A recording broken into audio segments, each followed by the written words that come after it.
Video ikkinchi часть. Ikkinchi xotinlar faqat pulingga, tam bir menga deb gapiradida erkaklar. Shularga aytgim keladi. O'zinglar xotin qilib olguninglarcha osmondagi oy va'da qilasizlar. Keyin ertaga u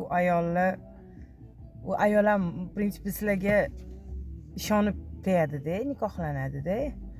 Shu erim deydi, bir vijdoni qabul qilib nimadir so'rasa, sразу уже bo'ldi, faqat ikkinchi xotinlarga pul kerak deysizlar. Erkaklar, nega shunaqasizlar, aytinglar? Nega? Eplasanglar, ikkinchi ayol qilinglar, eplolmasanglar nima qilasizlar? O'zinglarni qiynab, u ayolni qiynab, uydagi xotininglarni qiynab. Mani случаymda man просто bitta zavodda direktor bo'lib o'tiradigan odamga erga tegganman.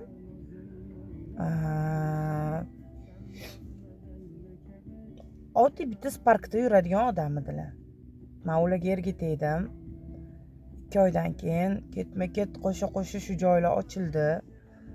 O'zbekdanar ochildi 2 ta.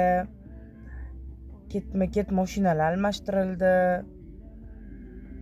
Voy san xotin mani barakamsan. Voy san xotin mani unaqamsan, bunaqamsan deb turib, uydagi ayoliga bilintirmay uylangan edi. Uydagi ayoli bilib qolgandan keyin qandoq qilib erkak kishi maskani shunday olib teskarisiga kiyib olishi mumkin, aytinglar. Oxiratda javobi bor-ku.